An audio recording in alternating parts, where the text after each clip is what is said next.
What's going on, guys? So I think it's about time to give you guys a little update on the budget, what parts we have, what we still need to get, and how far along we are into the build.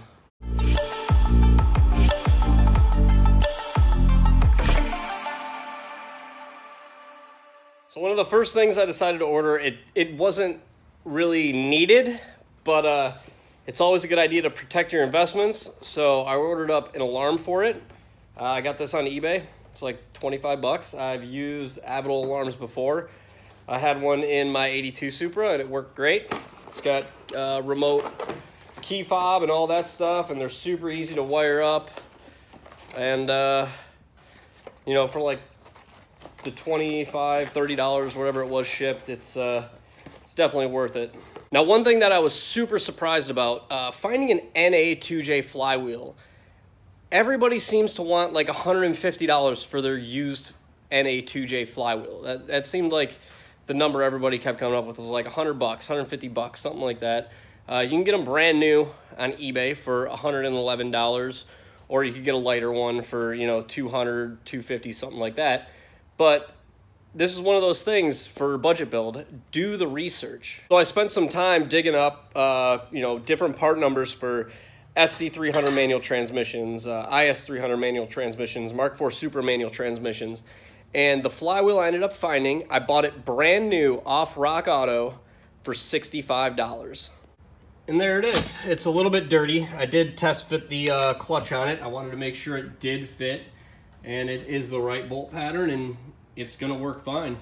And it was only 65 bucks, and that's just because when I searched the vehicle on Rock Auto, it would not bring up a flywheel, but when I put in the part number, it did bring it up. So it was kind of a gamble. I found like 2 different sources for that part number matching SC300, and you know, I kind of took a gamble on it. It looked right, and it is right, and it only cost me 65 bucks. Then something I did need to get, I had to get a power steering reservoir, so just bought this cheap little reservoir. I'm probably gonna need to modify the bottom ports, maybe make them a little bit bigger, just so it can flow more. But it was, you know, another $20 part off eBay. And then the last thing that I have that came in would be the intercooler and charge pipes kit. Normally, like on the GTO and the Mustang, the GTO I ran 3-inch charge pipes on. The Mustang I'm running 3.5. That's way too large for what we need on that car, so I ordered 2.5-inch charge pipes. And it's a decent kit. It comes with 245s, 290s, 2 U-bends, and then a couple straights down there.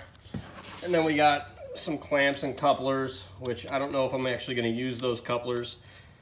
I might give them a shot just to stay within the budget, but usually they're not that great. And the intercooler is a 2.5-inch intercooler core. Tank is 3-inch. The inlet is 2.5. And the actual core is only 2.5 as well. And that should be more than sufficient for what we're gonna need out of this vehicle. Now, while I was at it, I also ordered a wastegate, a blow-off valve, the T4 turbo manifold. I ordered oil pressure gauge, water temp, oil temp, I think also. I think I ordered oil temp, water temp, oil pressure, and boost gauge. And all the little pod holders for them. Those were dirt cheap, again, eBay, like 13 bucks each or something like that. So we'll give them a shot, see how they do. I mean, I'm not really too concerned with it. I mean, gauges like that are super simple, and they might not be the most aesthetically pleasing to the eye, but if they function properly, that's all that matters. So now the question you're probably wondering, where are we within this budget right now? Because it seems like I've been ordering a lot of shit. I got a 1J, I have a car, I've got everything to do the single turbo kit, got a flywheel, a clutch. You know, the only things we're really missing now is a bell housing, and I'm just gonna extend the clutch fork out of that transmission to make it work, to save some money. So really a bell housing, button up some wiring stuff, and this thing is gonna be ready to go. As we're sitting right now in the budget, we are at $1,873. So we still got plenty of room to play with to stay within our budget. And that's mainly due to the fact that a lot of this stuff I'm just searching and searching and searching to find for cheap. And that's a big thing when it comes to doing something like this, is you have to put the time in and you have to search around to find stuff for a good deal. Like otherwise I would have spent, you know, I saved $100 on a flywheel. Now you add that up over a bunch of little things, you know, 20 bucks here, 30 bucks here on this part and that part, it adds up to a lot of money you can save. You just got to put the work in and search for it. It's like a lot of the comments I see on my Junkyard LS video. A lot of people are like, there's no way you can find an LS for 400 bucks. There's no way. You can't find a Junkyard LS for $400. It's not going to happen. They're $1,500, $1,000.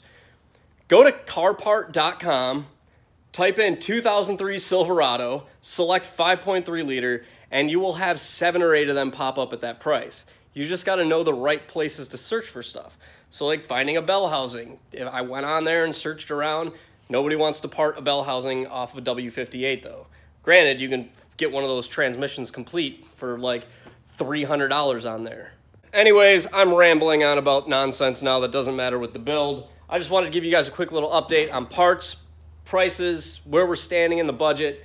Everything is looking good. We're right on schedule, and we're really hoping to get this motor in the car this weekend if all goes as planned, you know, and if weather holds up. It's been raining on and off. So that's going to be it for this one, though. Just wanted to give you guys a little bit of an update.